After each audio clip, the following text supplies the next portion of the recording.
Welcome back, everyone. Now I'm going to explain you what about after that bloodshed which was declared when there was a homeland for Jewish people. Now there was a partition of Palestine.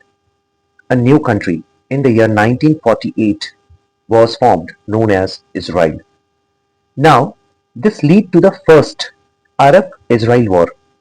This was a very, I would say, it's a very devastating war. This war is actually known as the War of Nakba.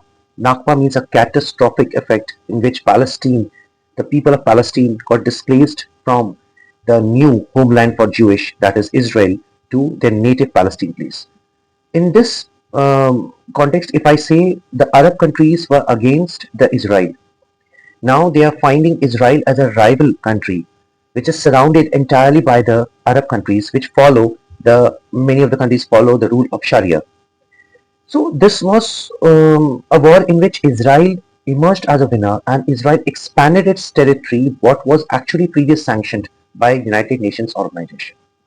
So in next chapter, I will definitely explain you what was the war. चलिए आज आपको बताता हूँ कि इसके बाद क्या हुआ था, जो ब्लड शेड हुआ था जिसमें इसराइल और पैलेस्टीन में आपस में भिड़े थे, जिसमें काफी लोग मारे गए थे। उसके बाद एक देश का गठन हुआ 1948 में, 1948 में। उस देश का नाम था इसराइल। इसराइल का गठन इतना आसान नहीं था, क्योंकि इसराइल को जो पोर्शन दिया गया था यूनाइटेड नेशन ऑर्गेनाइजेशन की तरफ से, उसे अरब कंट्रीज मानने के लिए तैयार नहीं थे, और पैलेस्टीन अपना पार्ट देने के लिए बिल्कुल राजी नहीं था। पैलेस्टीन ने इसराइल के अगेंस्ट वॉर छेड़ा। इसमें इसराइल बेहतरीन तरीके से जीता, और इसराइल ने उतनी टेरिटरी जितनी उसको दी गई थी यूनाइटेड नेशन ऑर्गेनाइजेशन की तरफ से, उसको भी उसने एक्सपैंड करके बहुत सारा हिस्सा पैलेस्टीन का अपने अंदर ले लिया।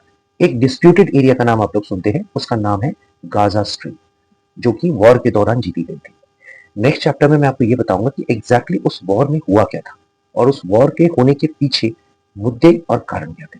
अपना ध्यान रखिए, बहुत बहुत ध्यान रखिए, अच्छी किताबें पढ़िए, खुश रहिए, और जिंदगी में हमेशा याद रखिए, ज्ञानी इंसान कभी नहीं हारता।